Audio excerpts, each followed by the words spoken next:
Olá, companheiros, muito bom dia. Começando mais uma análise política da semana, aqui na Causa Operária TV. Sejam muito bem-vindos nesse ano de 2021, a primeira análise do ano. E essa primeira análise do ano a gente está fazendo direto aqui do Centro Cultural Benjamin Perret, aqui em São Paulo. Nós que estamos aí, né, desde a pandemia, a maior parte das análises foram via videochamada, né? Agora, hoje, estamos aqui direto do Centro Cultural Benjamin Perret. Bom, eu queria fazer alguns convites, né? Primeiro, para você se inscrever no canal, para você compartilhar o nosso canal com seus contatos e também o link 24 horas da Causa Operária TV, assim como esse programa que estará na nossa playlist lá, da Análise Política da Semana. Você pode reassistir, né, quantas vezes você quiser e compartilhar também o programa com seus amigos, aí, com seus contatos e nos ajudar a fortalecer e aumentar o nosso número de visualizações. Convidar você também a contribuir financeiramente com o nosso programa, mandando seu superchat, seu super sticker, que são aquelas figurinhas, e nós lemos aqui ao vivo, fazemos a pergunta para o companheiro Rui, ao vivo aqui na análise. Além disso, você pode se tornar membro assinante da Causa Operária TV, a partir de R$ 7,99 por mês, você contribui financeiramente com a gente, se torna um parceiro do nosso canal, né, e também, com tudo isso, você ajuda a fortalecer essa iniciativa, esse canal revolucionário e independente.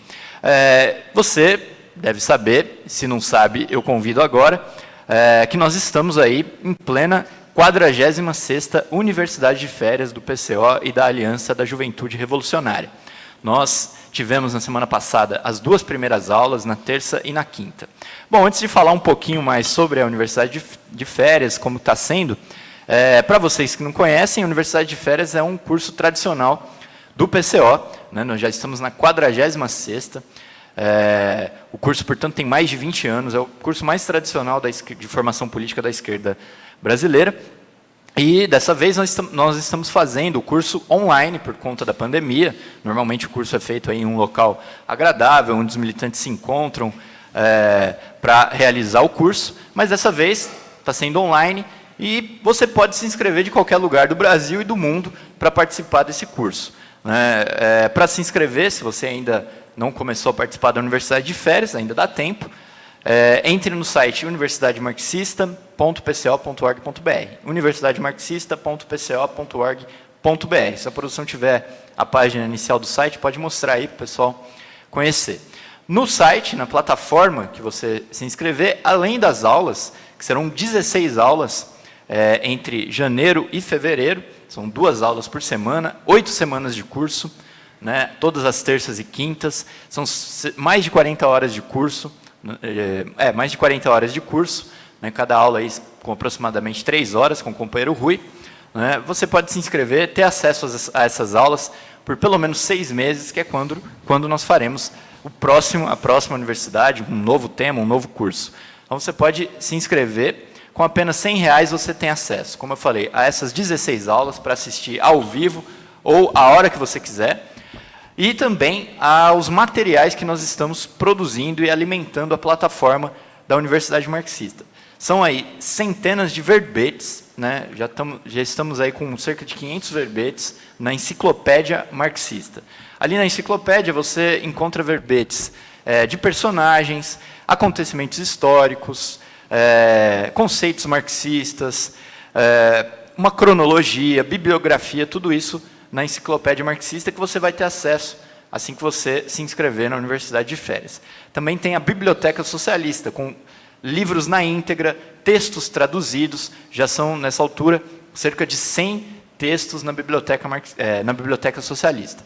E tudo isso está sendo alimentado, nós estamos aumentando aí o número de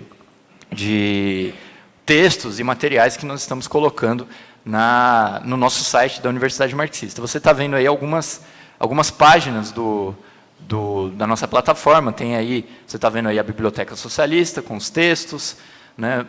Também na nossa plataforma você encontra materiais aí dos cursos anteriores, o que foi o fascismo, que é como combatê-lo, e sobre a Revolução Chinesa. Tudo isso você encontra aí na plataforma da Universidade Marxista, e para se inscrever no nosso curso, o que foi o stalinismo, uma análise marxista, basta entrar em universidademarxista.pco.org.br. para ter acesso às aulas. Se você, por acaso, ainda não se inscreveu, se inscreva, você vai ter acesso às 2 aulas dessa semana, que foram maravilhosas, começando aí com o companheiro Rui. A primeira aula foi na terça-feira, a segunda aula foi na quinta, e todas as aulas serão aí terças e quintas até o dia 25 de fevereiro. E a cada 2 semanas de curso, nós ainda faremos os grupos de discussão, todos os domingos às 18 horas. Os grupos serão divididos por regiões do país e o grupo internacional.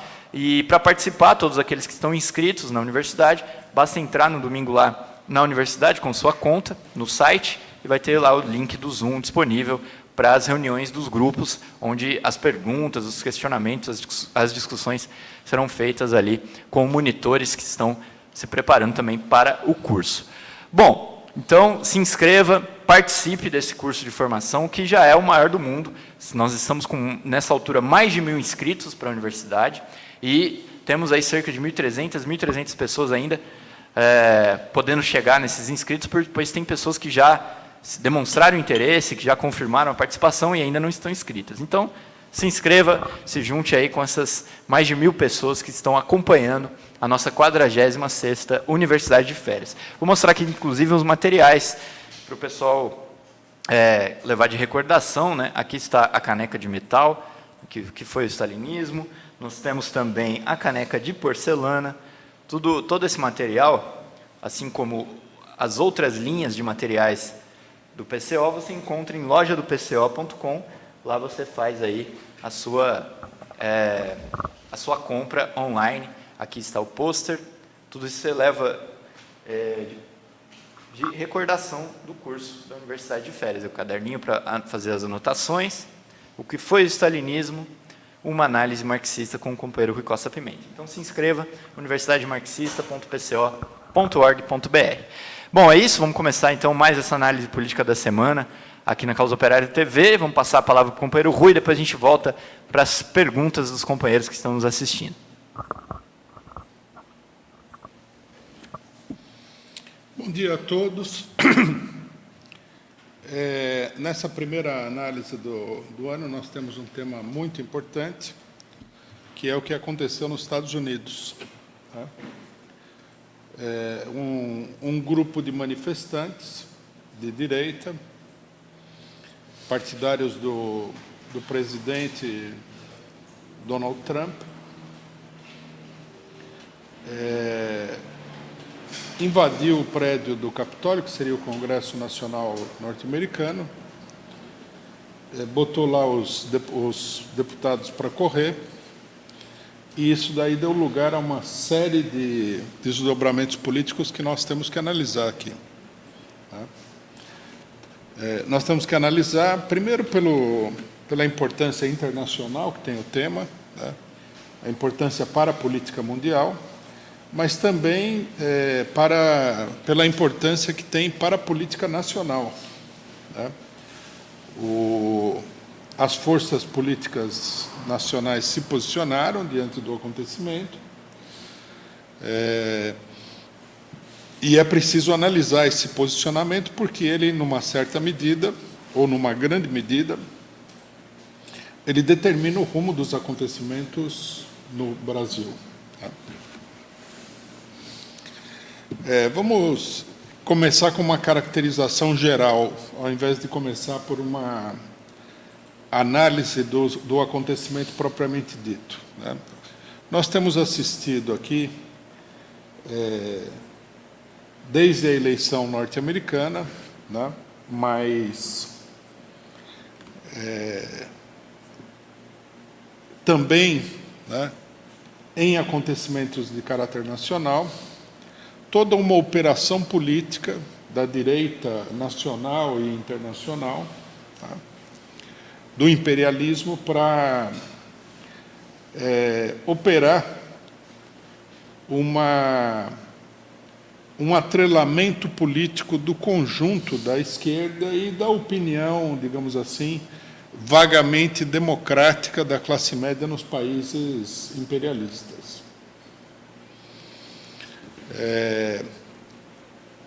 O imperialismo tem utilizado, né, de uma maneira extremamente habilidosa. O medo que provoca a extrema-direita nos setores de esquerda pequeno-burguesa ou na classe média em geral, com algum espírito liberal, semi-liberal, tem utilizado esse medo para fazer com que todos esses setores se coloquem num apoio à política da direita e do imperialismo. Né? Vejam vocês que é uma operação muito interessante, né? Não é uma coisa muito comum, fazer com que os setores de esquerda apoiem a direita nos seus respectivos países, no Brasil, nos Estados Unidos e em outros lugares.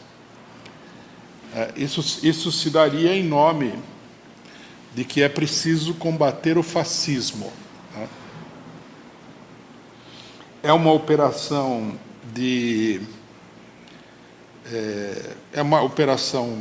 logicamente fraudulenta do imperialismo. O objetivo dessa operação, nós vamos demonstrar que não é combater nenhum fascismo. O objetivo dessa operação é simplesmente fazer com que, por meio da esquerda e da classe média semidemocrática, né, a população apoie os regimes políticos neoliberais que estão numa crise profunda. Tá? Esse é o sentido geral da operação. É uma coisa extremamente grave, tá? Extremamente perigosa para as massas populares e, até o momento, é uma operação que tem sido bem sucedida. Quer dizer, nós deveríamos, né, nós que eu digo a esquerda, a população trabalhadora, deveria apoiar, por exemplo, uma pessoa como Biden, pegando o caso dos Estados Unidos, depois nós vamos chegar no Brasil, para evitar o que seria o mal maior, que é o fascismo do Trump. Né? Bom, isso daí, né, nós precisamos colocar a coisa em termos muito claros, é uma operação, do ponto de vista da esquerda, totalmente absurda. Né? Nós temos vivido nos últimos anos, melhor dizendo, nas últimas décadas, desde a década de 1980, ou seja, coisa de quase 40 anos, mais corretamente seria dizer 30 e poucos anos, a chamada política neoliberal, né? Uma política que reverteu todos os regimes, né, de bem-estar social que foram construídos após a Segunda Guerra Mundial, que levou adiante uma política de privatizações em grande escala, destruiu os direitos trabalhistas da população, levou bilhões de pessoas à miséria, né? E acompanhando toda essa destruição, que foi uma destruição muito grande, né, veio no rastro disso daí uma política militar extremamente agressiva, cujo ponto culminante foi a invasão do Iraque. As últimas 3 décadas e um pouquinho assistiram a esse panorama. A destruição da economia dos países do leste europeu, né, depois do colapso da União Soviética, levou aí a uma situação de verdadeiro genocídio. No Brasil, nós temos aqui milhões de pessoas, né, que foram colocadas durante o governo FHC, que foi o governo mais representativo dessa política neoliberal, numa situação de miserabilidade, que durante os governos do PT tiveram um alívio, né, apenas um alívio, não houve nenhuma reforma estrutural que mudasse a condição dessas pessoas, tiveram um alívio, e agora voltaram à situação anterior. Né? Quer dizer, que na realidade isso significa que elas nunca efetivamente saíram daquela condição. Né? As notícias mais recentes mostram que o país está aí com coisa de 40 ou 50 milhões de miseráveis, né? A economia brasileira é um exemplo muito claro dessa política. Nesse período aqui, o Brasil sofreu uma profunda desindustrialização. Perdeu coisa assim de 25% a 30% do seu parque industrial. O que gera, obviamente, uma situação de pobreza, de miserabilidade, de desemprego em massa, etc. e tal. Inúmeras empresas foram simplesmente destruídas, faliram, né, devido a essa política de tipo neoliberal, e nós estamos retrocedendo numa escala histórica, né? A situação econômica brasileira e a situação cultural, educacional, etc. e tal, está avançando rapidamente para trás, né, para o passado. Em outros países aconteceu a mesma coisa. Essa política nos Estados Unidos gerou também uma quantidade gigantesca de miseráveis, né? Porque essa política consistiu, em grande medida, em importar a mão de obra mais barata dos países oprimidos, dos países capitalistas atrasados, tá? Em exportar as empresas capitalistas para outros países, para poder explorar de uma maneira mais estável a mão de obra barata, o caso principalmente da China, né, onde a mão de obra, durante todo esse período, é uma mão de obra muito barata. Criou-se nos Estados Unidos a destruição de inúmeros postos de trabalho e a criação também de uma coisa parecida com a situação brasileira, de 50 ou 60 milhões de miseráveis. A mesma coisa se repete em todos os países do mundo, né? É uma das coisas mais mortíferas, né, mais criminosas que o capitalismo já fez até hoje. Obviamente que essa política neoliberal, ela é o retrato do capitalismo em decadência. Quer dizer, para que as empresas possam ter manter a sua lucratividade, principalmente no mercado especulativo, né, torna-se necessário promover a destruição de empresas, o fechamento de postos de trabalho, fechamento de empresas inteiras, que significa um enxugamento do mercado que está saturado, a criação de um número cada vez maior de pessoas em situação de miserabilidade, a tal ponto que, nesse período, nós assistimos aí à volta, né, do trabalho escravo em grande escala, né? Hoje, no mundo, são algumas centenas de milhões de escravos que existem nessas economias. Então, esse é o panorama de fundo que nós temos. Quem que são os responsáveis por essa política? Os responsáveis por essa política não são os partidos da extrema-direita. Os responsáveis dessa política são os partidos que agora são apresentados como democráticos, né? Nos Estados Unidos, por exemplo, né, a cúpula do Partido Republicano, os chamados neocon, os novos conservadores, os falcões do aparelho militar e industrial norte-americano, e os setores do Partido Democrata, como o Joe Biden, né, principalmente o Joe Biden. Joe Biden é uma figura de proa dessa política, mas também Hillary Clinton, né, Bill Clinton, etc. e tal, foram eles que levaram adiante essa política. Nos Estados Unidos, eles chegaram a privar milhões de pessoas de qualquer tipo de atendimento médico. Uma coisa monstruosa.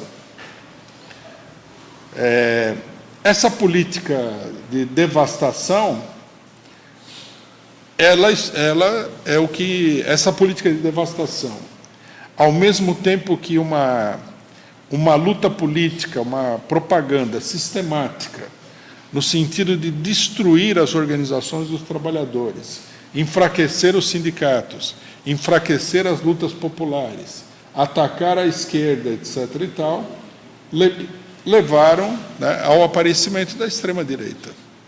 A extrema-direita surge dessa política, né? E, num certo sentido, a extrema-direita surge um pouco, né, numa certa medida, também contra essa política. Quer dizer, são setores da burguesia, alguns setores da burguesia, que estão insatisfeitos com a situação, porque a política neoliberal levou à falência de vários setores da burguesia, de setores médios da burguesia, que se agrupam, né, e, através de uma intensa demagogia direitista, que é o estilo deles, que é o pensamento deles, o modo deles encararem a situação, procuram criar um movimento de massas contra esses setores neoliberais. É um movimento extremamente confuso. Em alguns lugares, esse movimento apoia determinadas coisas dos neoliberais, em outros lugares é contra e tudo mais.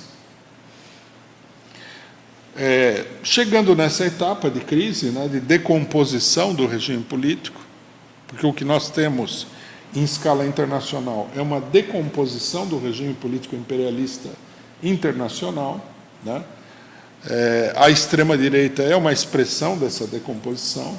Quer dizer, o que significa o conceito aqui de decomposição do regime político? Significa que, com essas políticas que levaram os países à beira do abismo social, do abismo da crise social, de uma enorme crise social, essa política toda e essa orientação econômica e a estrutura política que está a serviço dessa orientação econômica abriu falência, né? Está caindo aos pedaços. Quer dizer, é a política do imperialismo. Por esse motivo que nós vimos que, na América Latina, os países todos foram dominados por governos de tipo nacionalista. Os governos de tipo nacionalista, os Kirchner na Argentina, Lula no Brasil, Evo Morales, o chavismo, né, Rafael Correia, etc. e tal, são uma reação popular, ali onde as massas populares se levantaram contra o regime político, a essa política neoliberal. Os neoliberais, depois de passado um determinado período, eles se lançaram a desmantelar a esquerda nacionalista através de golpes de Estado. Tá? Bom, agora, né, diante dessa situação, que é uma situação extremamente grave, onde o que está em jogo, na realidade, é recompor as condições políticas para levar adiante a mesma política neoliberal que levou esses regimes para a crise, né? Na América Latina, a tentativa de recomposição se deu, num primeiro momento, através dos golpes de Estado. Mas os golpes de Estado, até o momento, né, enfrentaram inúmeros problemas políticos. Não quer dizer que eles foram abandonados, nem nada. Simplesmente que eles estão atravessando uma etapa de impasse. Procuraram resolver o problema. O crescimento da extrema-direita, no marco dessa política de golpes de Estado, dessa política direitista, contribuiu para desestruturar ainda mais o regime político.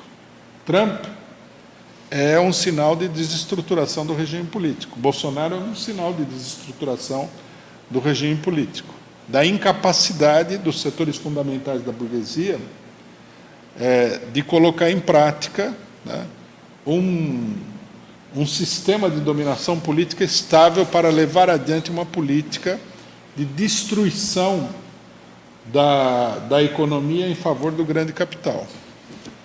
Bom, no último período, o que é que nós vimos? Né? Esse setor político, que é o imperialismo internacional e os seus aliados, ou, no caso brasileiro, por exemplo, seus lacaios, seus vassalos, percebeu que a única maneira que eles têm de reorganizar o sistema político é através do apoio da esquerda.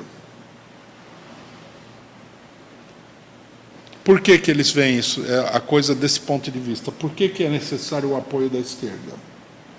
Porque todo o período anterior foi marcado por uma ofensiva direitista. A guerra ao terror, né? O golpe de Estado, o anticomunismo contra a esquerda, como a gente viu no Brasil, no caso do golpe de 2016, etc. e tal. E essa campanha direitista fez com que esses setores imperialistas ou pró-imperialistas perdessem uma parte da sua base para a direita. Então, eles precisam recuperar um determinado apoio social através da esquerda. E eles estão usando, né, os setores que se deslocaram para a extrema-direita como um espantalho para agrupar os setores de esquerda. É isso que está acontecendo. Essa é a política geral, né? Diante desse raciocínio geral, nem vale a pena ouvir apesar que nós vamos criticar aqui, mas nem tem importância o que diz a esquerda, né? Essa esquerda que diz que precisamos juntar todos contra o fascismo. Não se trata disso. Não são essas coordenadas políticas gerais.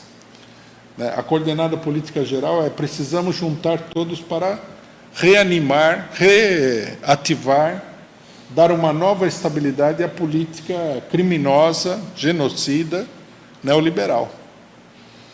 É isso que está em jogo, e não nenhuma luta contra o fascismo. Então, eu acho que é muito importante colocar isso daí, porque a operação está em pleno desenvolvimento, né, e precisa ser duramente combatida. Um aspecto da luta política para a próxima etapa é a luta contra a tentativa de subordinar, de colocar a reboque da direita o conjunto da esquerda.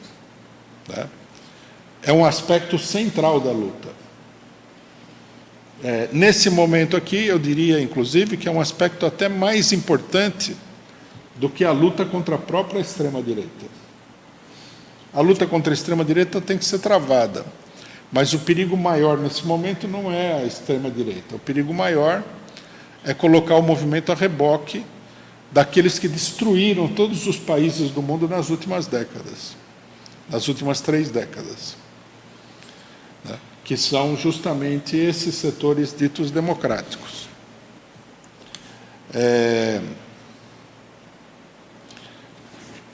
Nos Estados Unidos, né, voltando agora aos fatos, estabelecendo esse panorama mais geral e voltando agora aos fatos, nós vimos uma situação que é uma situação, eu diria, comum, tá? Que poderia acontecer em qualquer país do mundo. Vamos tirar o signo aí ideológico do problema. Uma multidão de pessoas que acredita que a eleição norte-americana foi fraudada, invadiu o recinto do Congresso Nacional para tentar, né, impedir que se consolidasse a candidatura do Joe Biden. Se isso daqui acontecesse no Brasil, ninguém acharia... Lógico, a direita ia falar que o pessoal que invadiu o Congresso é terrorista, etc. e tal, é uma coisa da direita. Mas no meio da esquerda, da opinião democrática, é uma mobilização. Quantos prédios públicos e casa de governo, Congresso, Assembleia Legislativa não foram invadidos no Brasil já? Invadidos, ocupados e tudo mais, né? As pessoas que invadiram o Capitólio também estavam fazendo aí, digamos assim, uma manifestação pacífica. Ninguém mostrou que foi um assalto armado ao Capitólio. Não se tratou disso daí. Quer dizer, independentemente do fato de que aquele pessoal que invadiu o Capitólio seja de extrema-direita, uma coisa também muito vaga, porque ali tinha de tudo, é um verdadeiro balaio de gatos, independentemente desse fato, é uma manifestação política normal, né? Isso é muito importante de assinalar, porque é muito evidente, né, que as consequências disso daí não vão ser nem um pouquinho normais. Nos Estados Unidos, isso foi tratado pelos democratas norte-americanos e por uma parte do Partido Republicano também, como se fosse um ato terrorista. Nós já conhecemos essa história, né? Que a história no Brasil há uma tentativa sistemática de mostrar qualquer tipo de movimento como um movimento terrorista. E uma vez que você transforma os movimentos em movimentos terroristas, o que vai acontecer? A repressão contra esses movimentos vai ser muito dura. No Brasil já foi, inclusive, aprovada a lei antiterrorista. O governo do PT, o último governo do PT, cometeu o erro de sancionar essa lei. Nunca deveria ter feito isso. Já existe a chamada lei antiterrorista. E se ela já existe, ela pode ser muito aprofundada e vai acabar sendo aprofundada. Se nós condenamos aí a manifestação, né, porque nós não concordamos, sei lá, para quem não concorda efetivamente, com os objetivos da manifestação,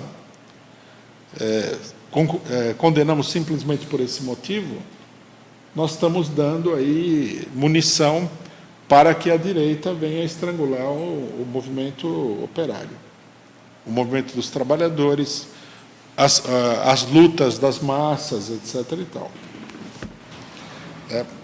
E isso daí, essa foi a posição, né, em geral, de toda a esquerda nacional. Condenar esse movimento como sendo um golpe de Estado. Imaginem vocês que, se no Brasil, qualquer tentativa de ocupação de um determinado prédio público for considerado um golpe de Estado. É uma coisa totalmente absurda. Muita gente acha, assim, que como os invasores, eles são de extrema-direita, são do Trump, nós temos que apoiar qualquer tipo de medida contra eles, independentemente do conteúdo político dessas medidas. Isso é totalmente absurdo. É o que está acontecendo aqui. O que está acontecendo nesse momento nos Estados Unidos, no Brasil, e vai acontecer em todos os países, é que a classe média bem pensante vai apoiar todo tipo de medida antidemocrática e ditatorial em nome da luta contra o fascismo. Isso daí já está, num certo sentido, já está a caminho. Bom, aqui nós temos um desdobramento, né, que é muito importante. Já temos, né, o desdobramento. Já não é que nós vamos fazer uma previsão. Nós fizemos a previsão de que, lógico, o que vai acontecer aqui? A esquerda e a classe média vão dar poderes às pessoas que aprovaram nos Estados Unidos a lei patriótica, que caçou uma série de direitos da população, direitos democráticos dos norte-americanos, em nome da luta contra o terror. Quer dizer, vão apoiar essa gente e vão acabar dando a eles o poder de eles atuarem de maneira ainda mais antidemocrática. Nós fizemos essa previsão aí. Bom, hoje em dia a coisa é tão intensa que você não precisa esperar nem um mês para ver a sua previsão realizada, né? Então, aqui, veja só uma matéria do Wall Street Journal norte-americano, jornal das finanças norte-americanas, um dos mais importantes do mundo, que assinalou o seguinte: o senhor Biden disse que ele planeja ter como prioridade a aprovação de uma lei contra o terrorismo doméstico nos Estados Unidos.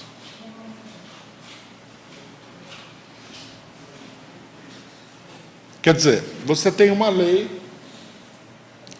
que foi considerada um escândalo, que é a lei patriota, que permite, por exemplo, prender pessoas sem processo e tudo mais, manter pessoas incomunicadas. Quer dizer, num certo sentido, em nome da luta contra o terrorismo árabe, ou seja lá o que for, os direitos da população foram cassados. Se você for suspeito de terrorismo, e você cair aí na mão de algum órgão de segurança, você perde todos os seus direitos. Não tem habeas corpus, não tem nada. A prioridade é a luta contra o terrorismo. Tá certo? Bom, essa lei já existe. Essa lei, um dos grandes apoiadores dessa lei, nós falamos isso daí várias vezes durante a campanha eleitoral norte-americana, foi o glorioso Joe Biden. Né? Agora, no poder, apoiado pela esquerda, o grande democrata, inimigo do fascismo, inimigo de todo tipo de ditadura, vai aprovar uma lei parecida com essa, só que dirigida já diretamente à ação dos cidadãos norte-americanos dentro dos Estados Unidos. Como nós vimos aí, a invasão do Capitólio foi considerada um ato terrorista. Se essa lei existisse, essa que ele pretende aprovar, esse povo já iria acabar sendo preso aí sem direitos. Porque é o famoso terrorismo. O terrorismo é a prioridade do mundo. Né? Quem que não sabe disso? Você está morrendo de fome, esquece. O problema é o terrorismo. Você não tem atendimento médico, esquece. O problema é o terrorismo. Então, está sendo aprovada uma lei, né, cujo sentido, né, é esse daí. Né? Quer dizer, moral da história, nós temos que aqui agradecer de público, parabenizar e até aplaudir todas as pessoas que apoiaram o Biden. Eles serão os coautores da lei patriótica para dentro dos Estados Unidos. Uma lei que vai restringir, de uma maneira extremamente dura, a ação política dos cidadãos norte-americanos. E para que vai ser restringida essa ação política dos cidadãos norte-americanos? Por que ela vai ser restringida? Para que os bancos, os especuladores, possam arrancar o que sobrou da pele do povo norte-americano. Se você veja bem que coisa curiosa, né? Nós tivemos aí a mobilização dos negros. A mobilização dos negros serviu aí, o pessoal queimou delegacia. Teve gente que saiu armada na rua. Será que sair armado na rua contra a polícia e tudo mais, isso é terrorismo? O que vocês acham? Será terrorismo? Será que essa lei patriótica realmente, a lei patriótica doméstica, realmente está voltada contra o Trump? Ou o Trump está sendo usado para criar uma lei para atacar todos os otários que apoiaram a eleição do Biden nos Estados Unidos? Todo mundo pode tirar suas próprias conclusões, não é? Bom, isso é tudo? Não, isso não é tudo. Você vê que as coisas elas vão rapidamente, né? Numa outra matéria sobre o assunto, uma pessoa muito... Não, na primeira matéria, nós temos o depoimento do Glenn Greenwald, que é a pessoa que foi censurada por denunciar que a família do Biden é corrupta durante a eleição. Porque, lógico, o que é a democracia? Democracia é que durante a eleição você não pode denunciar o candidato dos banqueiros, dos grandes empresários, da grande imprensa monopolista, etc. e tal. Isso é a democracia. Você só pode falar contra uma outra pessoa, outro candidato. O Glenn Greenwald falou que tudo isso que está acontecendo agora com o negócio da lei patriótica e tudo mais, que é exatamente aquilo que aconteceu quando foi aprovada a própria lei patriótica, que ele combateu na época. Quer dizer, nós temos aí uma voz solitária de uma pessoa que entende um pouco melhor como é que funciona o regime político. Bom, aqui nós temos outra voz que está ligada a essa, que é do Edward Snowden. O Snowden falou que a suspensão da conta no Twitter e nas outras redes sociais do presidente da República dos Estados Unidos marca um ponto de virada na situação do controle da informação dentro dos Estados Unidos e do mundo, logicamente. Aqui vamos recapitular algumas coisas que ficam escondidas aí de trás da verdadeira histeria do antifascismo. A direita norte-americana, ligada ao Trump, ela tem sido brutalmente censurada esse tempo todo. Cancelaram sites. Qual o motivo pelo qual cancelaram sites? Porque eles são apoiadores do Trump. Foram banidos de uma série de lugares. Quer dizer, a pessoa não pode falar. Há uma verdadeira perseguição. Aí surgiu esse negócio que foi feito por essas pessoas que agora estão no governo, que é a questão das fake news. Fake news é a mentira que é contada pelos órgãos de comunicação de quem faz oposição aos mais poderosos nos Estados Unidos. Se você mentir através do New York Times, não é fake news, é verdade. Se você mentir através do Wall Street Journal, não é fake news, é verdade. Mas se você mentir no Facebook, aí é fake news. Com essa desculpa, essas empresas das redes sociais decidiram impor uma censura total. Esse daqui já está a caminho do Brasil, pode ter certeza. Primeiro vão fazer lá na pátria-mãe, na metrópole. Depois a colônia vai receber o pacote pronto. E quem que vai aprovar isso daí? Bolsonaro? Não. Os grandes paladinos da democracia. Então, veja só, o que é a democracia? Cassação de direitos, censura, repressão. Mataram 4 pessoas aí no negócio do Capitólio. Perseguição política. Os que apoiaram o Biden e os que estão apoiando os democratas no Brasil, todos eles estão apoiando essa política. Veja que nós não estamos falando sozinhos. Há pessoas que têm uma certa posição. O Snowden é a pessoa que denunciou todo o aparelho secreto, criminoso de informação dos Estados Unidos, que espionava a própria população, foi perseguido e tudo, assim como Julian Assange foi perseguido e tudo mais. Essas pessoas também estão falando isso.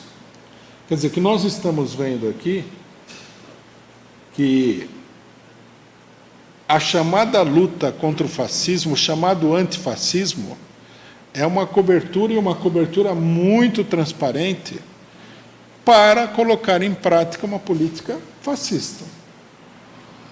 Porque você caçar o direito da população, perseguir os cidadãos, censurar todo mundo, é uma política fascista. Vocês perceberam o golpe de mestre? Bom, aí fica a seguinte pergunta, que é uma coisa importante. Mas não tem fascismo? Tem fascismo, aí, Bolsonaro é fascista, o Trump é fascista. Bom, sobre isso nós temos que dizer 2 coisas. Primeiro, que não basta você apontar o dedo para o fascismo. Nós temos que ver qual é as possibilidades, dentro de uma situação política concreta, de desenvolvimento de um verdadeiro regime fascista. E agora é até fácil de explicar, porque ficou claro o seguinte: é muito mais fácil o Biden impor um regime ditatorial nos Estados Unidos do que o Trump. Porque o Trump não tem o apoio do grande capital, do grande.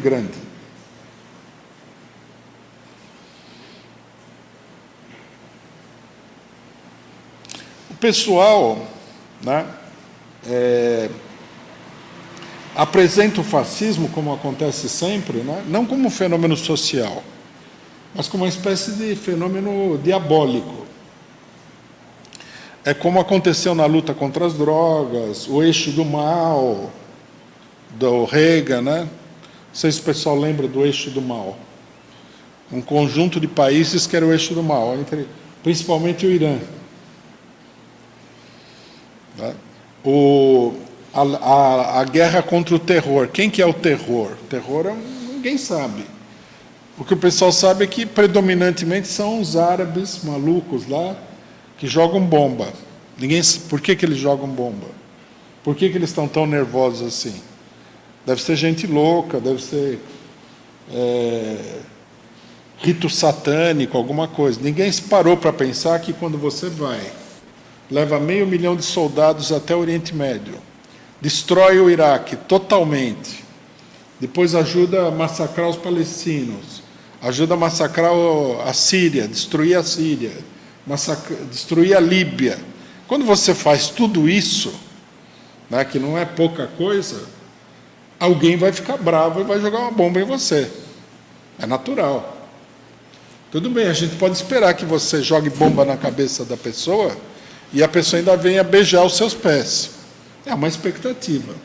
Mas não é a expectativa mais razoável, né? Por exemplo, se alguém viesse aqui e jogasse bomba em São Paulo, é óbvio que, da minha parte pelo menos, né, se eu achar que é uma política razoável, jogar bomba nele também. Não adianta falar em terrorismo. É tudo, vocês percebem que é tudo uma coisa imaginária, né? A luta contra o terror. E a luta contra o antifascismo, ele entrou nessa categoria. É uma farsa, essa luta antifascista.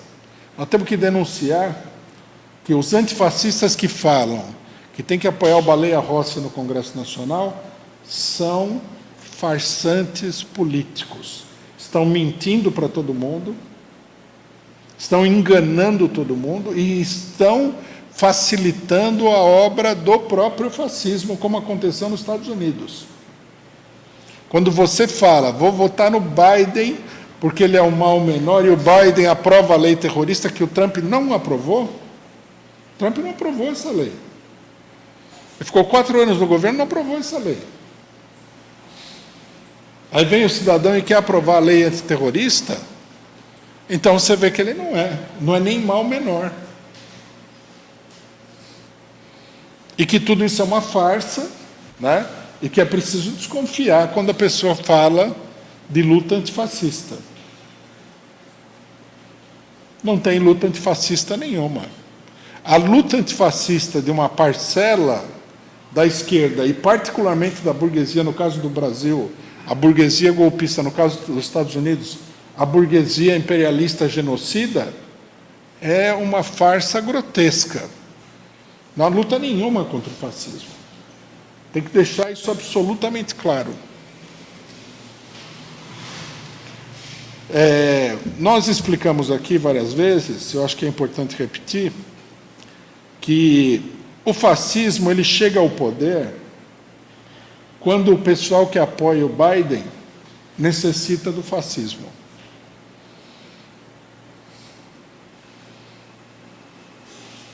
O fascismo é uma espécie de empresa terceirizada. Ela fica lá. Aí chega uma hora a burguesia fala, vamos terceirizar o negócio aqui, porque nós não estamos dando conta. Quem que somos nós? É o Biden, é o Bush, é o Barack Obama. Esse é o pessoal, administração normal. Aí quando chega um momento em que o povo está passando por cima da administração normal, eles reúnem o Biden, o Bush, etc. e tal, os antifascistas, e falam, não está na hora, não será a hora da gente chamar a empresa terceirizada Fascismo S.A.? Aí eles chamam o fascismo. Por isso também a luta antifascista dessa gente é uma farsa total. E aqueles que falam que tem que fazer frente com esses para derrotar o fascismo, na verdade, estão impulsionando o desenvolvimento do fascismo. A derrota do fascismo não pode ser o regime democrático imperialista normal. A derrota do fascismo, no momento em que o fascismo se coloca como um problema central, tem que ser a derrota da burguesia. Não adianta isolar o fascismo.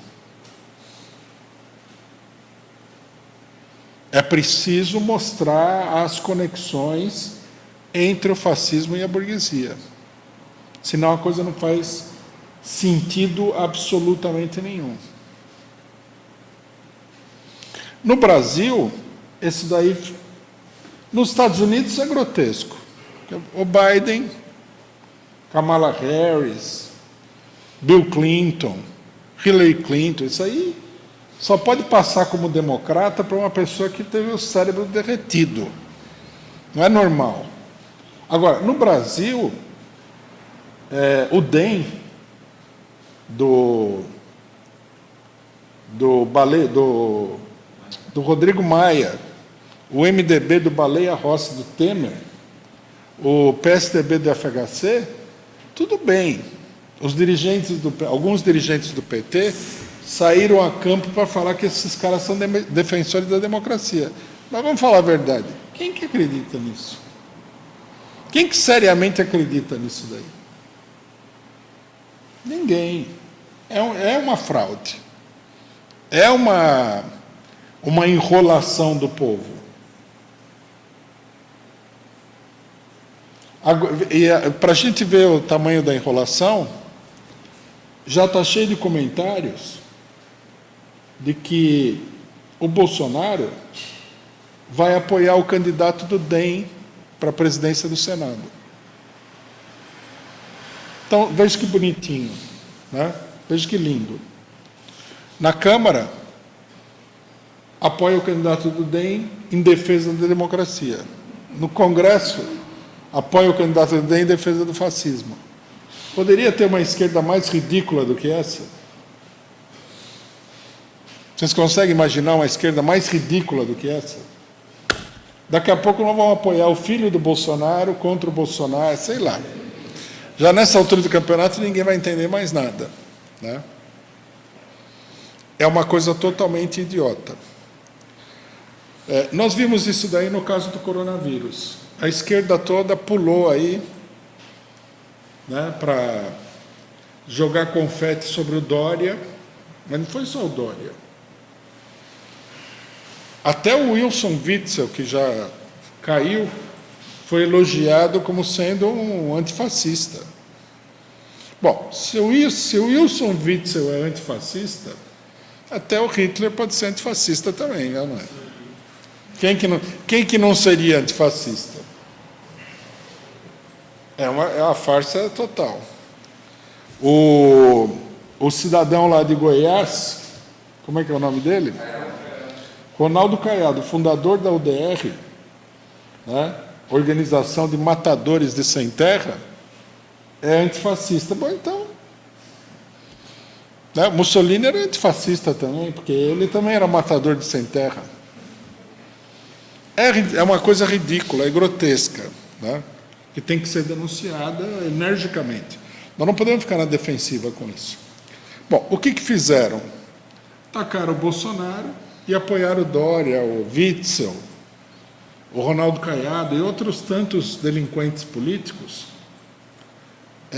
em nome do combate ao coronavírus. Veja a situação brasileira que está totalmente fora de controle. Aí o pessoal fala, está fora de controle por causa do Bolsonaro. Tudo bem, é verdade. Bolsonaro é um criminoso. Mas também está fora de controle por causa dos outros. Quer dizer, é o bloco de fascistas e antifascistas que é responsável pelas 200 mil mortes no Brasil.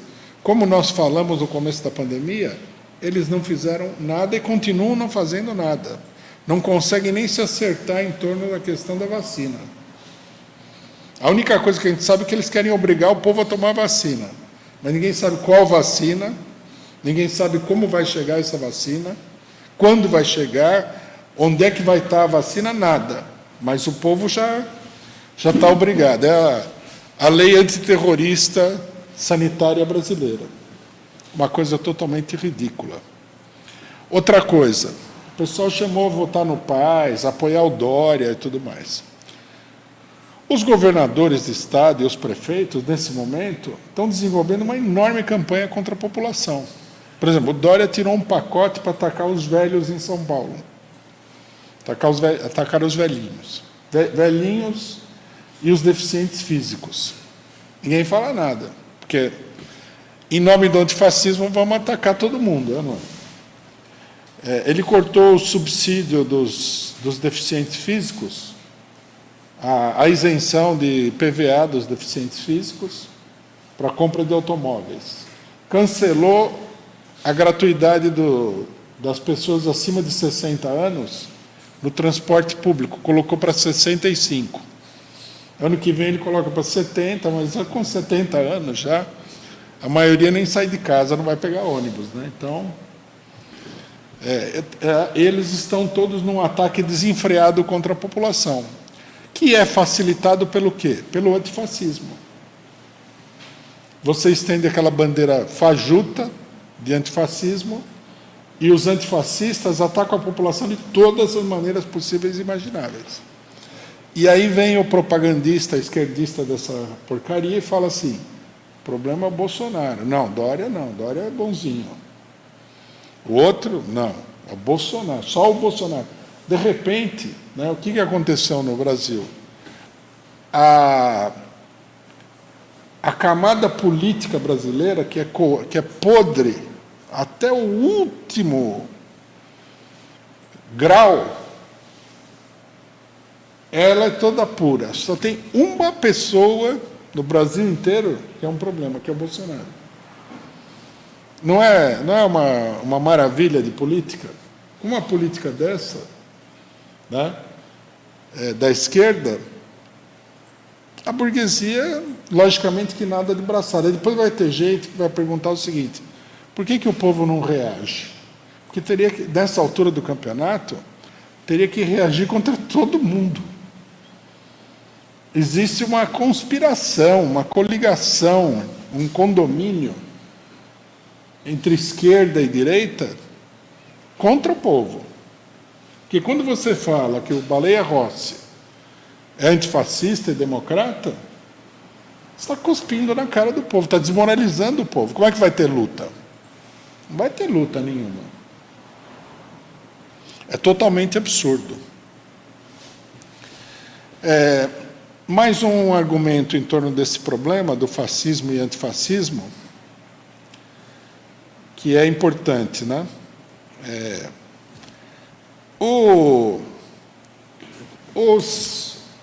As pessoas que são favoráveis a colocar o povo a reboque de elementos como o Biden, o Dória, na esquerda, né, elas gostam de exemplos históricos. Né, porque para você tornar uma coisa tão mal cheirosa como essa de apoiar o Baleia Rossi, você precisa dar algum tipo de lustro nesse negócio para parecer normal. Né? Então, no começo, o grande teórico marxista brasileiro Guilherme Boulos falou que era que nem a campanha das diretas. Né? Só que ele se esqueceu que a campanha das diretas foi um desastre. A campanha das diretas não levou a vitória nem nada. A campanha das diretas foi exatamente o que está acontecendo hoje. Todo mundo saiu na rua em torno da campanha das diretas, os malandrões deram a volta no negócio e levaram a coisa para o colégio eleitoral. É o mesmo golpe que está acontecendo hoje. Todo mundo está correndo atrás do antifascismo fajuto aí, né? E vai terminar todo mundo apoiando uma ditadura direitista. Bom, agora parece que nós estamos a moda é o stalinismo, né? Então, é apresentado como grande exemplo histórico o acordo de Stalin com os Estados Unidos e com a Inglaterra, do Churchill, na Segunda Guerra Mundial. Segundo esses teóricos, teria sido esse acordo que permitiu a derrota do nazismo. Em primeiro lugar, isso é falso. Quando os norte-americanos e os ingleses desembarcaram na França, na Normandia, a Europa toda já estava sublevada contra o nazismo. Se nós vamos usar um exemplo histórico, então tem que usar todos os dados da história. Não podemos transformar o exemplo histórico numa fantasia histórica. Na Itália, houve uma verdadeira revolução da classe operária e de vários setores da população italiana contra o fascismo.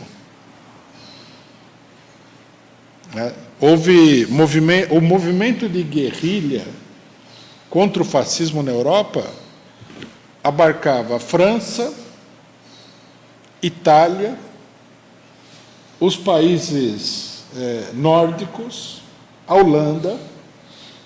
Todos esses lugares tinham movimento contra o fascismo. Os Balcãs, a Grécia, a Iugoslávia, inclusive, terminou numa revolução, né, na conquista do poder pela revolução. Todo o leste europeu, né, os stalinistas, vocês vejam o que é a mentalidade stalinista, né? Eles gostam de elogiar o Churchill, que era um genocida, um criminoso político do imperialismo britânico. Então, eles elogiam e tal, cara.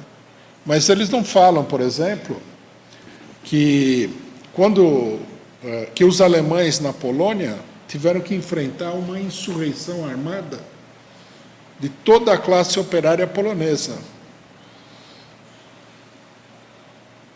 Parece sim que o Churchill chegou com aquela barriguinha dele, charuto e tal, e falou: Hitler, sai. Não tem nada a ver. Né? A União Soviética, até dá para dizer que a União Soviética, sim, né, como país, teve um papel importante na derrota do nazismo. Isso precisa ser analisado também, porque tem muita fantasia. Mas os Estados Unidos e a Inglaterra tiveram papel nenhum. Quem teve papel mesmo foi o povo europeu, que se levantou em todos os lugares, de armas na mão, contra o nazismo, inclusive dentro da própria União Soviética. Bom, aí para que serviu essa frente com os antifascistas, que eram antifascistas tão fajutos quanto os antifascistas de hoje? Para que serviu? Serviu para que, né, a União Soviética, Stalin particularmente, ficasse a serviço deles para conter a revolução em todos esses países que tinham se sublevado contra o nazismo. Aí o que acontece? Os antifascistas, quando libertadores da Europa, né? Os libertadores da Europa, porque tem os cientistas, os democratas, os antifascistas, e agora nós temos os libertadores da Europa. Tudo herói falso. Os libertadores da Europa, quando eles viram, né, que na Grécia, que é parte da Europa, os europeus gregos tinham se libertado dos fascistas, né, e estavam lá com a faca e o queijo na mão, mandaram a aviação antifascista bombardear os guerrilheiros que tinham derrotado o fascismo na Grécia. Está aí a importância da aliança. Aí eles desarmaram a revolução na França, desarmaram a revolução na Itália, dividiram a Alemanha, desarmaram também as tendências revolucionárias. Aí desarmaram as tendências revolucionárias em todos os países ocupados.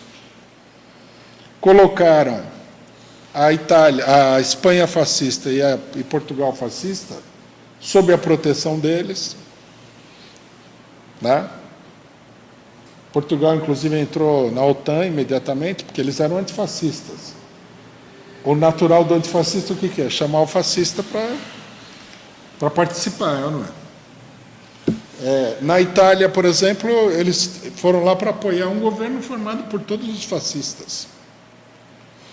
Quer dizer, é uma fantasia política esse argumento.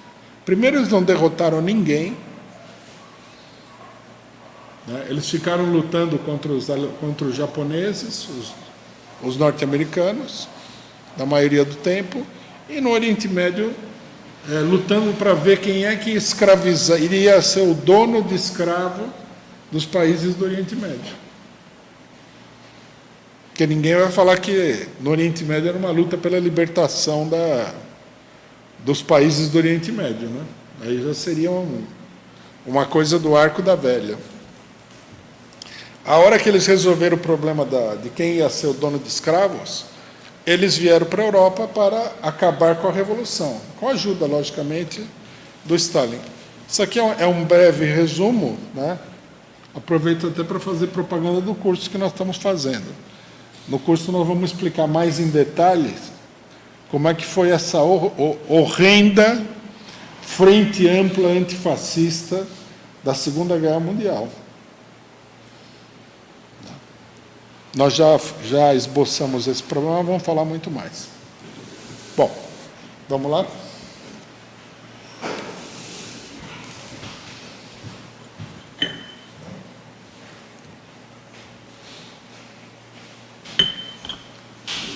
Bom, companheiros, vamos iniciar aqui com as perguntas.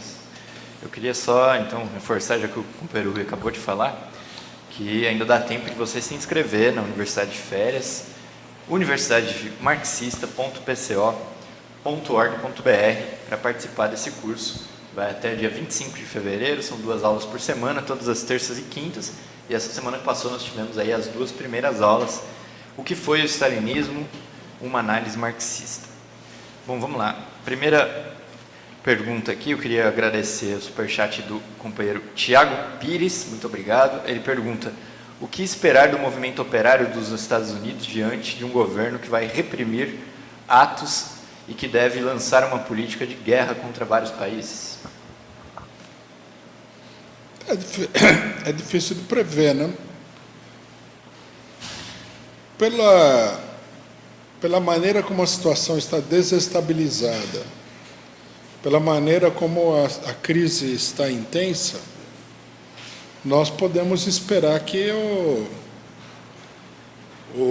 a coisa descambe com uma certa rapidez, né? Vamos ter que ver aí quais vão ser as medidas que vão ser tomadas aí pelos antifascistas e protetores do povo para equilibrar a economia norte-americana, né? Ver se eles têm uma política para controlar isso daí. Mas me dá a impressão de que a situação tende ao confronto, né? Próxima pergunta. Antes aqui eu queria agradecer o superchat do Sou Eu, muito obrigado. Do super sticker da Maria Ângela Abduch, muito obrigado também pela contribuição. O superchat do Ernesto Abdala Filho, muito obrigado. Da Maria Paula Van Tol, ela diz: obrigada, Costa Pimenta e PCO, por tanta lucidez. Muito obrigado aqui pela contribuição. E também o superchat da Anne Lucy Vieira. Ela também comenta o seguinte no superchat: o capitalismo está mais do que nunca em declínio e é um organismo agonizante e em decadência. Esse mecanismo nunca conseguirá promover a vida. E a pergunta aqui do companheiro Tiago Pires, ele pergunta: é hora de lançar comitês Lula presidente? Eu acho que sim. Aconteceu essa semana uma coisa muito interessante, né? Que mostra, que exemplifica uma contradição que nós temos na situação política. O ex-prefeito de São Paulo, Fernando Haddad,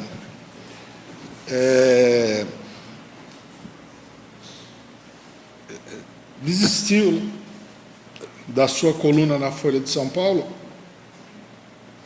porque, ao defender o Lula, ele foi duramente atacado por um editorial da Folha de São Paulo. Quer dizer, mostrando aí que esse negócio da democracia na Folha de São Paulo é uma chanchada, né? Eu acho que o problema Lula continua sendo o problema-chave, que nós temos que sair à rua, temos que fazer campanha, temos que expor as contradições, tá? E entender que a candidatura do Lula se opõe a esse negócio de ficar rastejando atrás da direita, atrás do Rodrigo Maia, do FHC e tal, inclusive do Ciro Gomes, do PSB e tudo.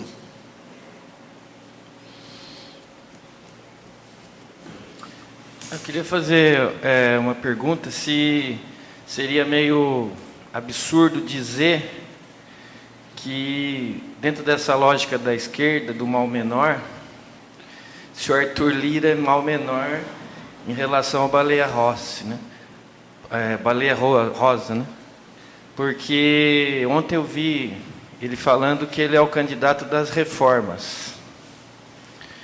Ou seja, ele vai aplicar todas as reformas contra o povo que o Bolsonaro não está conseguindo. Inclusive, o próprio partido que o Bolsonaro foi candidato a presidente, toda essa extrema-direita do PSL, está apoiando o Baleia Rosa. Essa é a pergunta. Ou seja, o argumento da esquerda de apoiar o candidato do DEM porque é o mal menor, na verdade é o contrário. O mal menor seria até o Arthur Lira.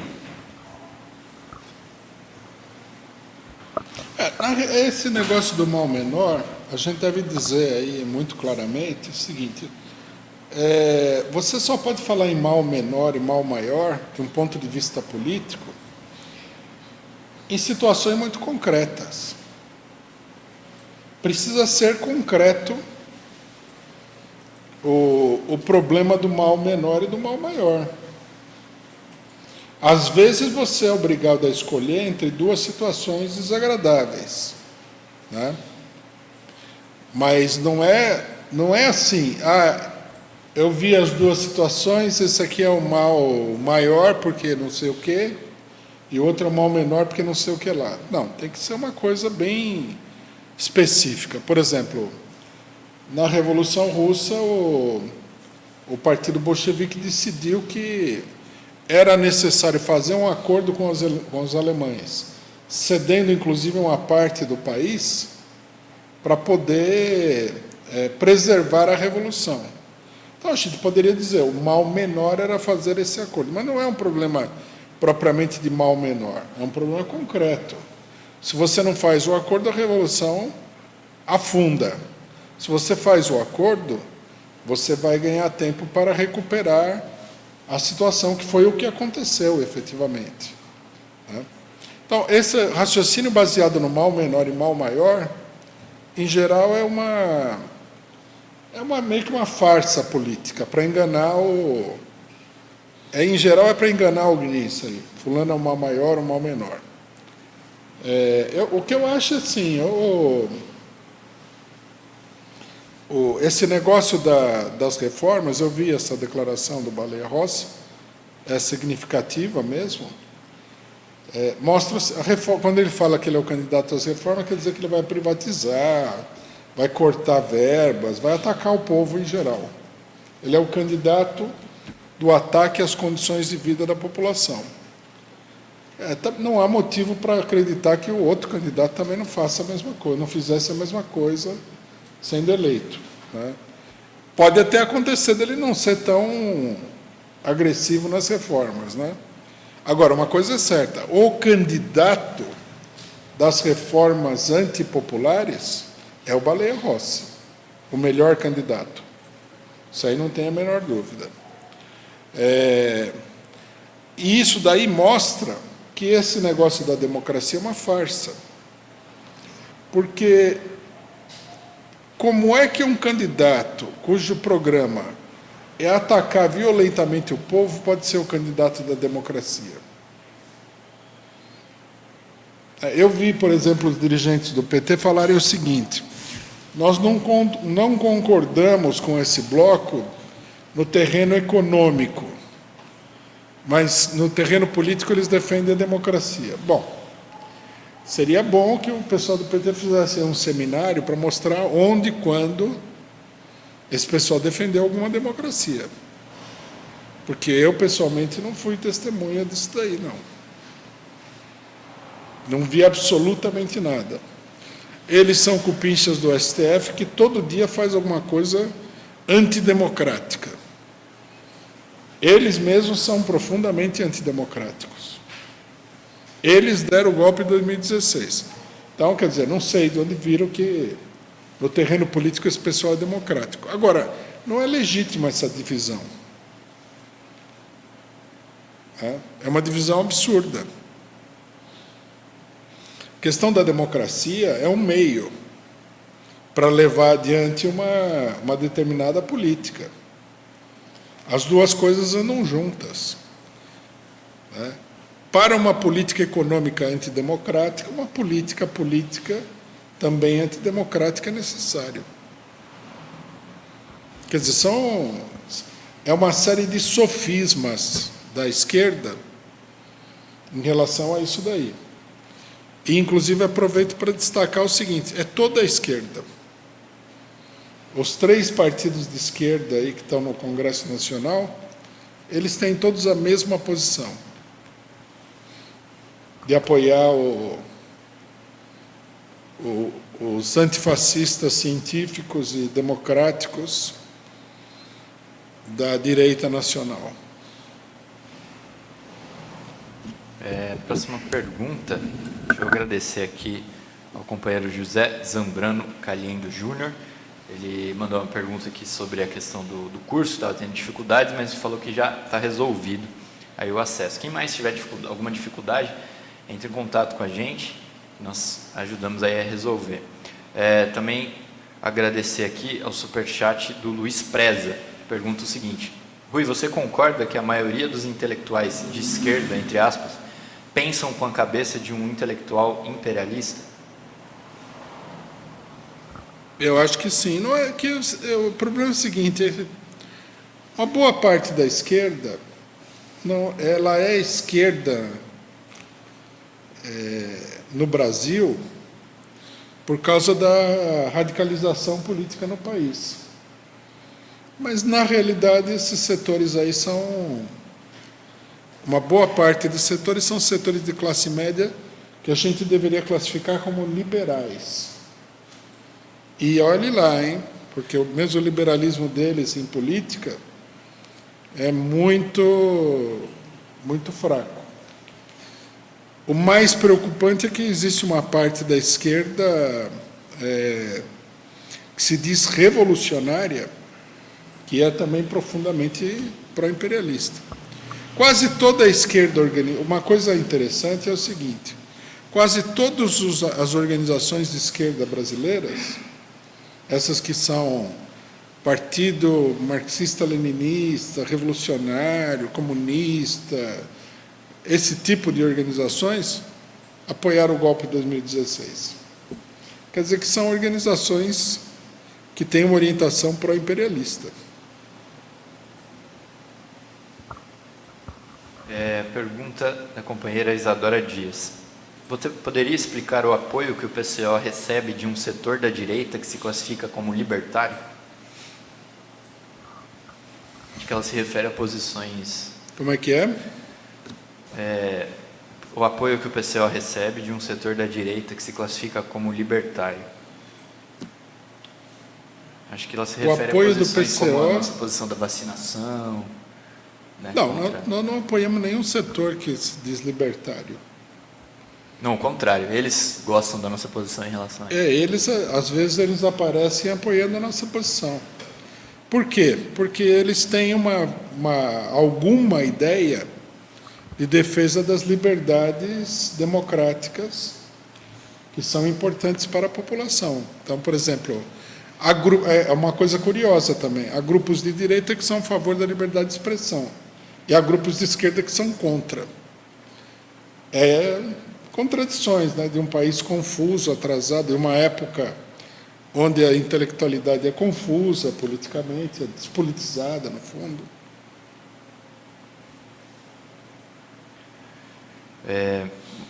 Não, veja só um exemplo, né? Nós não podemos ficar a favor da suspensão das contas do Trump no Twitter. Se você ficar a favor disso daí, já não é que você é de esquerda ou de direita, você é um idiota. Está dando poder aí ao Mark Zuckerberg e algum outro multibilionário de controlar a informação. Precisa ser uma pessoa totalmente idiota para fazer isso aí.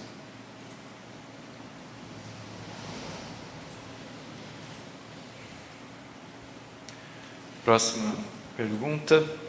Agradecer com o superchat do Rock 10. Ele pergunta: o Lula é um componente da burocracia na esquerda? Burocracia de esquerda? Na esquerda, no caso. O Lula ele é uma liderança política de tipo nacionalista, né? O partido dele, o PT, é um partido burocrático. A Central Única dos Trabalhadores, que é controlada pelos partidários dele, tem características, não. É altamente burocrática também. Nesse sentido, ele é líder de máquinas burocráticas, né? Ele mesmo seria um burocrata. Não sei se é isso que a pessoa está...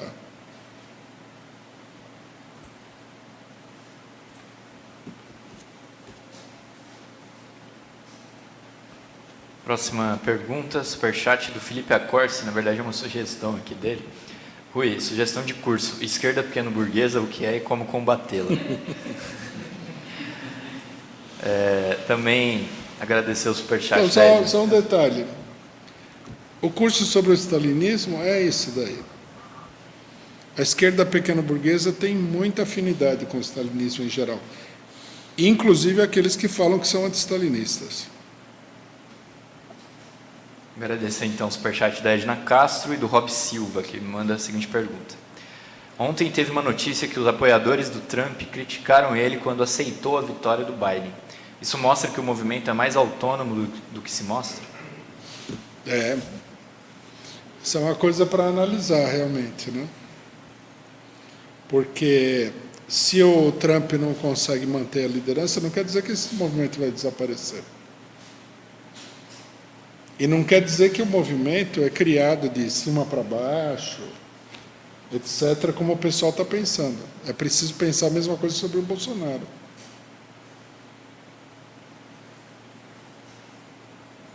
Próxima pergunta é do Antônio Cláudio Vituriano.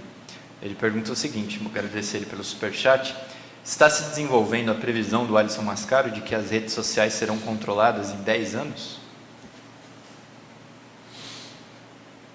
Não sei, né? Num certo sentido, elas já são controladas. Tem muita censura já faz tempo, desde a época da eleição do Trump. Eu acho que a coisa precisa ser mais concreta, né? Há um processo de controle disso daí cada vez mais intenso, mas isso vai passar por uma crise. Por exemplo, eu vi a notícia de que o Trump falou que ia lançar uma outra rede social. Quer dizer, não é... Esse monopólio dessas redes sociais aí não é simples de manter. Num determinado momento, né, na questão dos computadores, havia um monopólio quase absoluto do programa que faz funcionar os computadores, o Windows. Devido a uma série de circunstâncias e tal, a Microsoft, ela se transformou no único fornecedor desse tipo de programa para a maioria dos computadores do mundo. não houve assim houve muitas crises e tudo mais, mas era visível que esse monopólio ia, se não acabar totalmente, iria diminuir.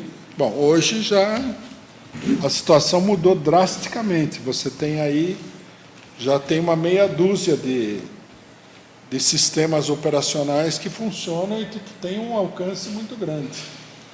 Quer dizer, o monopólio da Microsoft está exclusivo, né, da Microsoft, está desaparecendo, porque se você pegar Apple, Android, os outros também é um monopólio, né?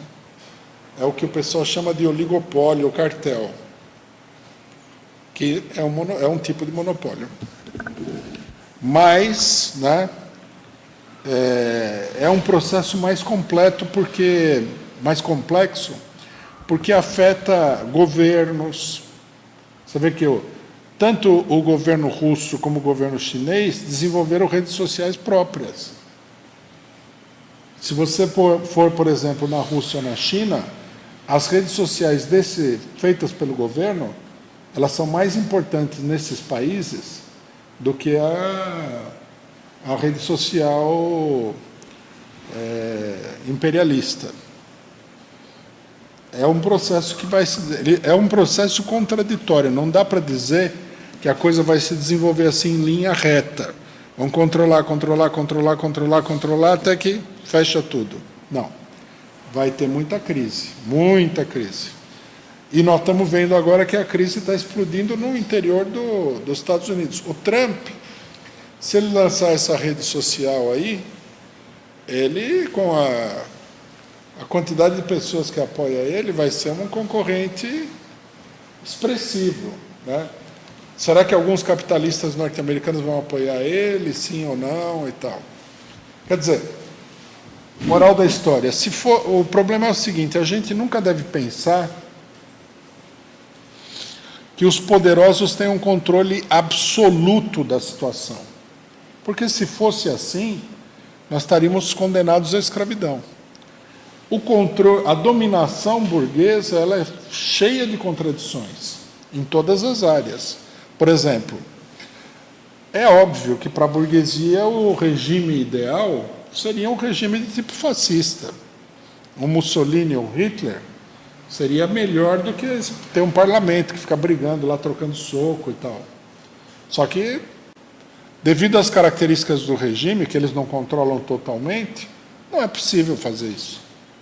Tem que fazer, como nos Estados Unidos, uma farsa de eleição aí, né? Dividir o pessoal em 2 partidos, tem que ter essas coisas para administrar essas contradições. Então é tudo assim. O que eles fizeram com o Trump é grave. Eu acho que vai ter uma reação também importante. Próximo superchat é do Júlio Chau. Ele pergunta sobre a Frente Amplíssima, defendida pelo marxista-leninista Lejeune, que esteve com você, acho que no programa da quinta-feira. Frente Amplíssima? É. Então, o Lejeune, né, não sei direito como é que pronuncia o nome dele, ele defendeu essa frente mais ampla do que que foi feita pelo Stalin, o Roosevelt e o Churchill na Segunda Guerra Mundial. É difícil. Você teria que importar algum alienígena para ampliar essa frente aí. Né? Alguém vai falar, não, mas e os fascistas? Os fascistas estavam na frente também. Eu citei aqui, Portugal e Espanha eram aliados dessa frente. Mas não é só Portugal e Espanha. Eles apoiaram em vários países os aliados do Hitler. Na Romênia, por exemplo, eles defendiam, se não me engano, era uma monarquia, defendiam, e esse cidadão era aliado do Hitler. Na Iugoslávia, eles apoiaram, em parte, os Checheniks, que eram um grupo fascista. Na Itália, apoiaram o governo do Badoglio, que era o general, comandante-em-chefe das Forças Armadas fascistas. Quer dizer, não era nem uma frente ampla. Eu poderia dizer que, com exceção do Hitler, estava todo mundo na frente. Isso daí, inclusive, né, vejam bem, é um truque antigo. Você tem uma ditadura. Ditadura tem o exército que mata gente, tortura, etc. e tal, polícia política, que é uma estrutura enorme, como as ditaduras latino-americanas. Aí você chega para a população e fala assim: agora nós vamos acabar com tudo. Tira o ditador e fica todo mundo, que é o que acontece em geral na maioria dos lugares. A gente pode dizer que a frente amplíssima e ampla é uma espécie de frente total. Tira uma figura desagradável, né? Vamos ter claro, se tirar o Bolsonaro, o que vai melhorar do ponto de vista da situação do povo brasileiro? Na mão do Baleia Rossi, na mão do Luciano Huck, da Globo. O pessoal está... O que a gente vê aqui, na realidade, é o seguinte: a histeria é má conselheira política. O cara, no medo, ele aceita qualquer negócio, qualquer porcaria. O que nós estamos vendo aqui é o seguinte: tira uma pessoa e mantém o resto. Porque, vamos perguntar, os antifascistas são favoráveis a destituir o comando das Forças Armadas que está dentro do governo Bolsonaro? De jeito nenhum. A equipe econômica do Bolsonaro, eles rejeitam. A repressão aos sindicatos e tudo mais, eles são contra. Aos sem terra, aos índios. Que parece assim, né? O Bolsonaro inventou aí a repressão ao índio e ao sem terra. Não, isso aí é o que sempre existiu. Então, quer dizer, na verdade é assim, você tira uma pessoa e deixa o resto. Na Argentina, por exemplo, está cheio de gente que elogia, não. Na Argentina, os comandantes militares foram julgados. Na Argentina foram condenadas 9 pessoas. O resto ficou tudo lá. A não ser que a gente acredite que esses 9 são culpados de tudo, dá para cheirar que isso daí é uma farsa imensa, né?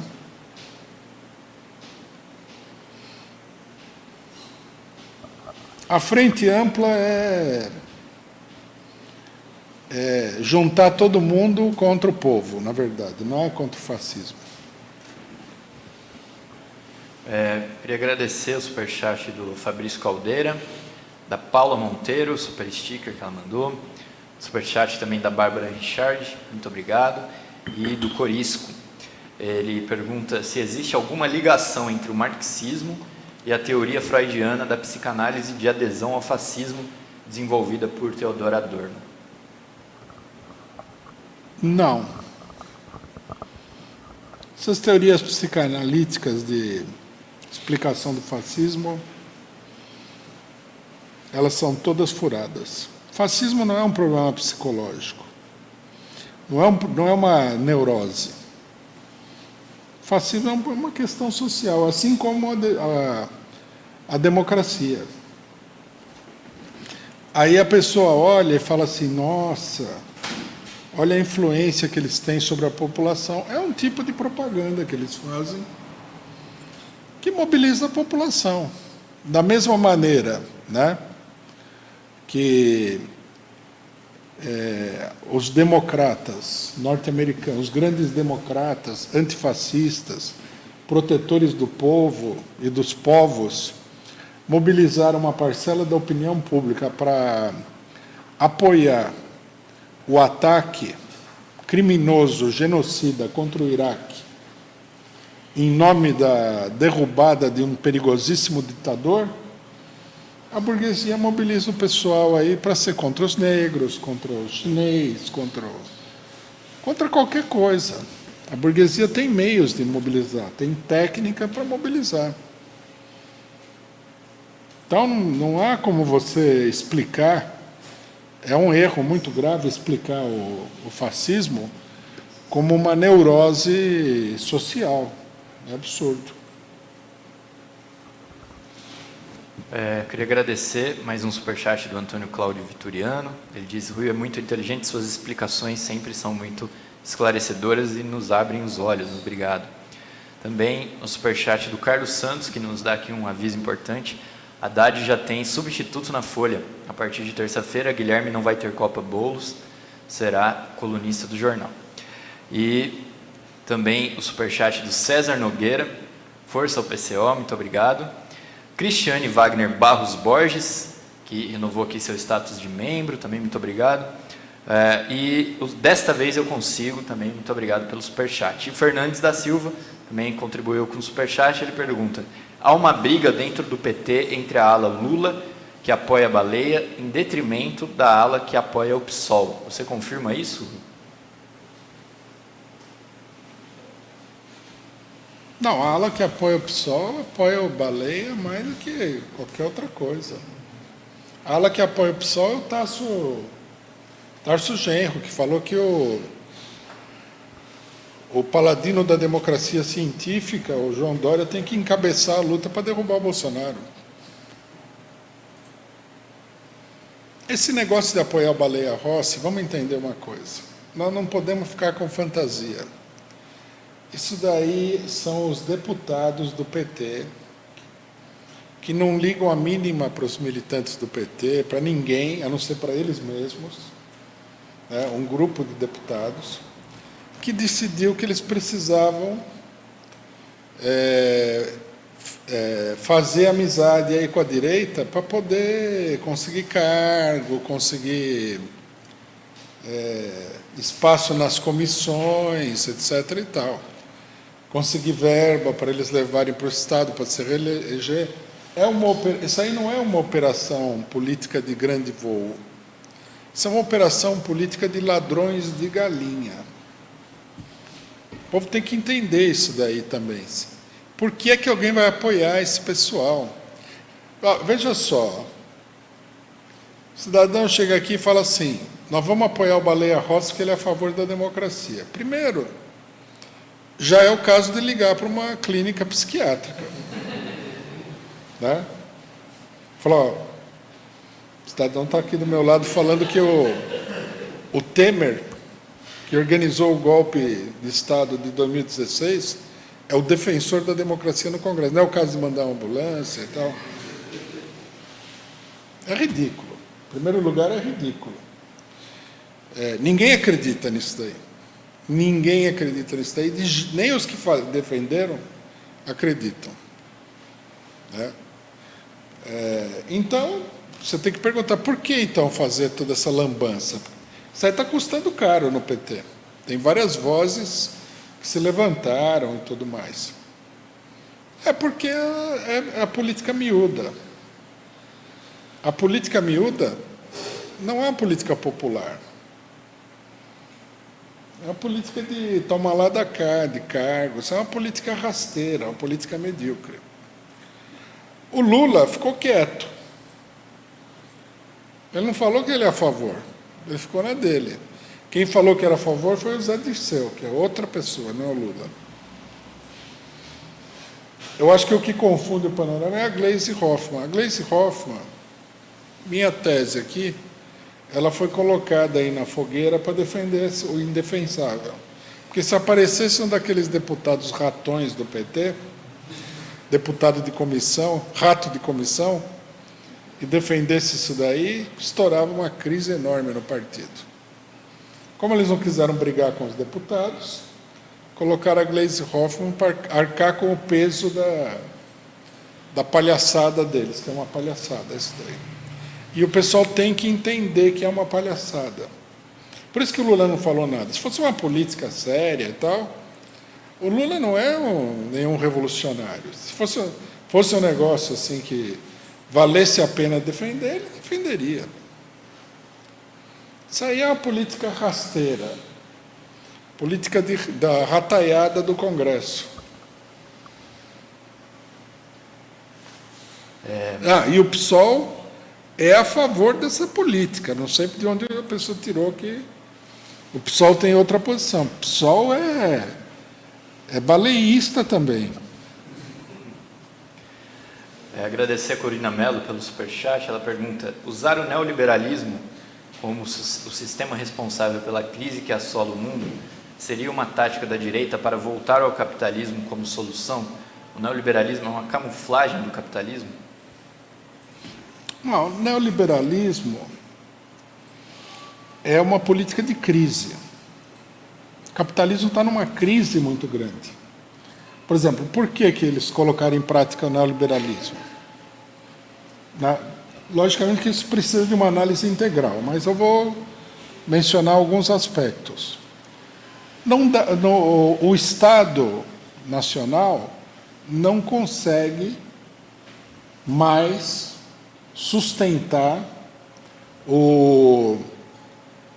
a política de pacto social, que era a política de bem-estar social.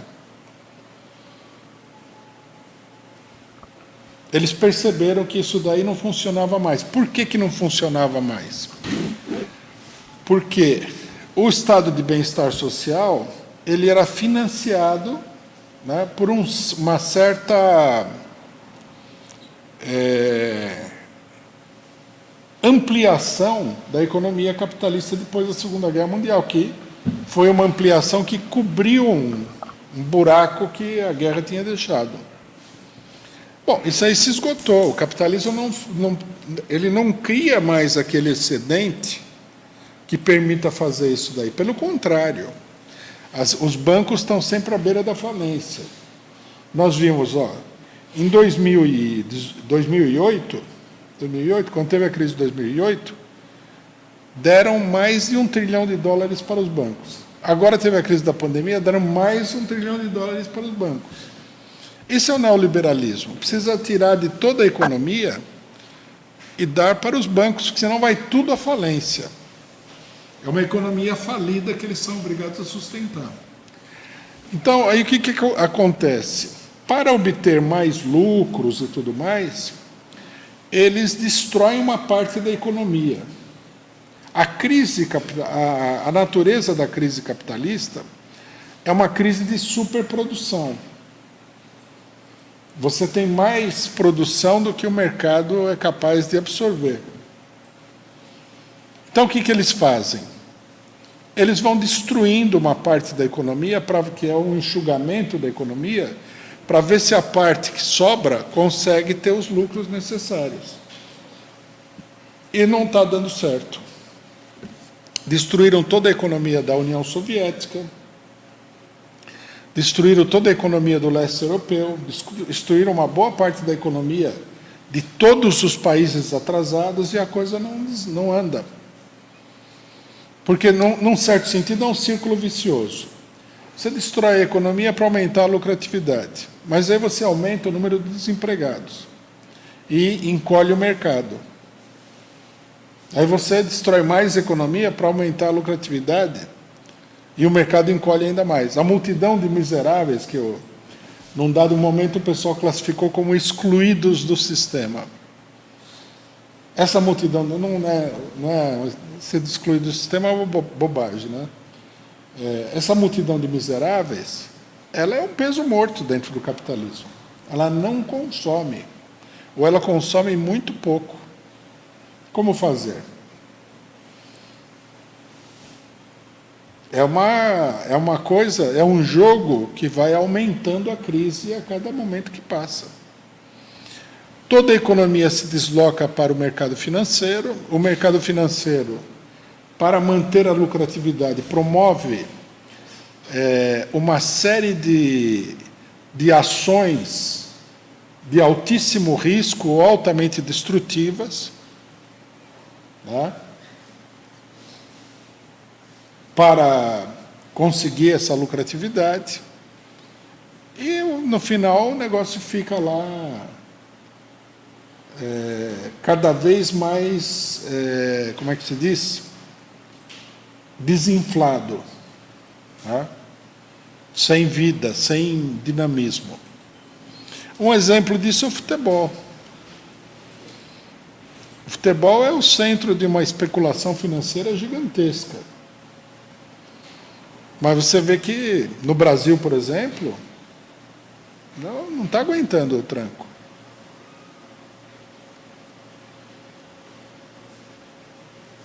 Os clubes brasileiros estão todos falidos. Agora eles querem colocar o negócio do clube empresa, que vai levar essa situação de crise dos clubes às alturas, né? O clube empresa seria assim, o clube não se sustenta mais. É o caso do Botafogo, que tem sido muito discutido. O clube não tem mais dinheiro, está falido. Então vamos transformar numa empresa e aí a gente vende anúncio, faz propaganda, marketing, papapá. A hora que isso daí também se esgotar, eles vão pegar o que sobrou daquele time de futebol e vão jogar fora e o dinheiro vai para a Tailândia para investir em ostras, que está dando dinheiro nesse momento.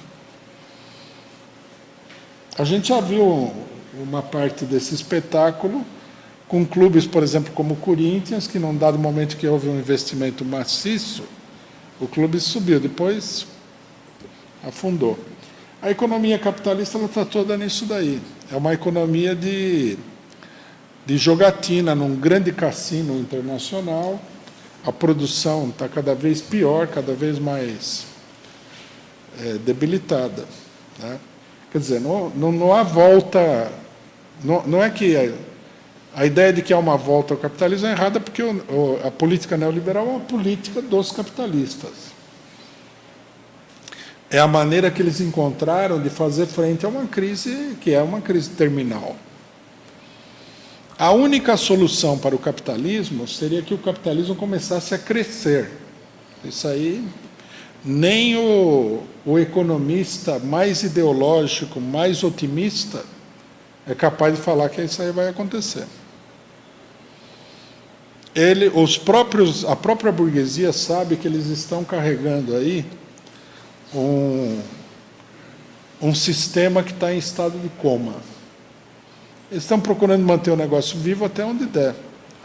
Mas é inevitável que dentro de algum tempo, não dentro de 100 anos, dentro de algum tempo, a mola mestra do negócio vai quebrar e aí a economia mundial ela vai ficar parecendo assim um deserto, vai ficar chata assim.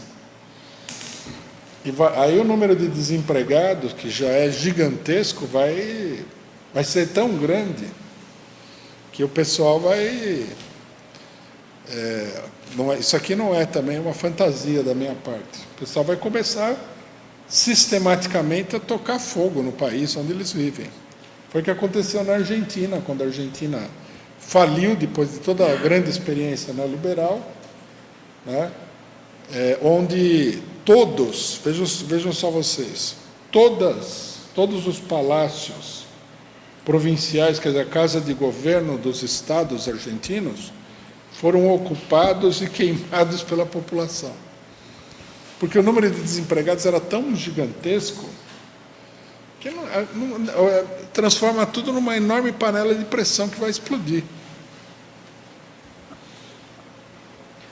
Bom, nosso tempo está bem adiantado, vou fazer a última pergunta, mas agradecer aqui ao Sérgio Bruneto, novo membro do canal, muito bem-vindo, muito obrigado.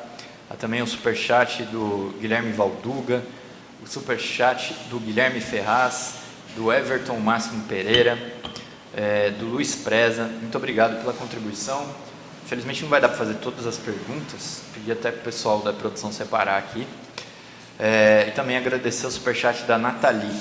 Ela pergunta o seguinte: como resolver a corrupção sem atuar de forma tão repressiva como faz o Ministério Público contra os agentes políticos quando promovem gastos públicos irregulares? Exemplo, compras superfaturadas, propinas, etc. Por que o Ministério Público e a Justiça têm tanto poder? Não tem como suprimir a corrupção no sistema capitalista. o sistema capitalista ele funciona sobre a base da corrupção.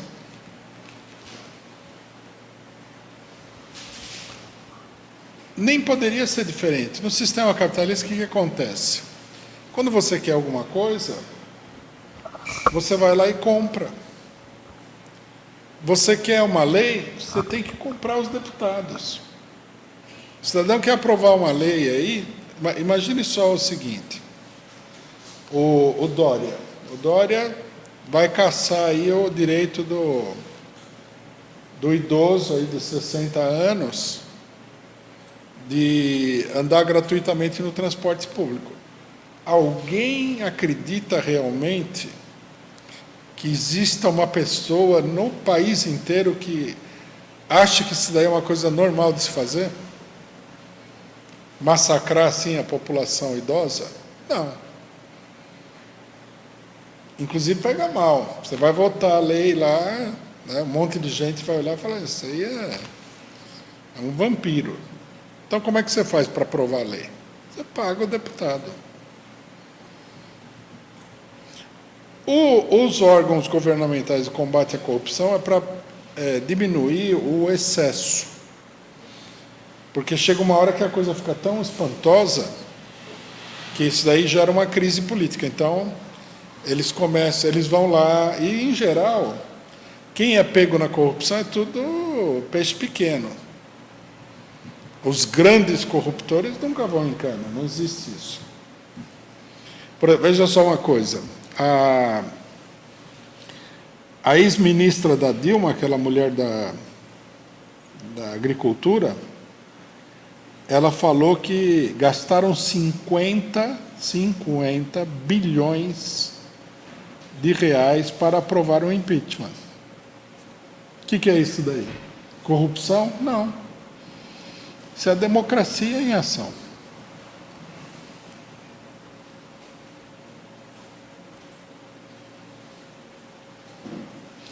Veja, só para... Nós estamos encerrando, né? Mais uma curiosidade. A maior parte da classe média acha que democracia é eleição, né? Então, por exemplo, se censurar todo mundo, não tem problema que a democracia continue, porque é eleição. Só que a eleição é a coisa menos democrática que tem. Porque o cidadão vai lá, pega 50 bilhões, compra todos os deputados, aprova o impeachment do presidente. Aí os direitos e garantias individuais, né, que são, digamos assim, é uma trincheira onde você pode lutar por algum tipo de coisa democrática, esses aí eles entregam de mão beijada. Bom, companheiros, a gente vai ficando por aqui, mas essa análise política da semana, queria agradecer a todo mundo que nos assistiu, o pessoal que contribuiu, muito obrigado, e reforçar também o convite para você se inscrever ainda, dá tempo aí, na Universidade de Férias, 46ª, O que foi o Stalinismo? Uma análise marxista. Se inscreva na nossa plataforma universidademarxista.pco.org.br e participe dessas aulas sobre o stalinismo, que começou na semana passada, né? As aulas são todas as terças e quintas, começou agora no dia 5, vai até o dia 25 de fevereiro, são 16 aulas com o companheiro Rui. Então se inscreva e tenha acesso a todas as aulas e também aos materiais aí da Enciclopédia Marxista, da Biblioteca Socialista. Tudo está sendo preparado para vocês acompanharem o curso. Muito obrigado, então. A gente está de volta na próxima análise política no sábado, às 11h30 da manhã, e fiquem ligados na programação da Causa Operária TV. Muito boa tarde e até mais.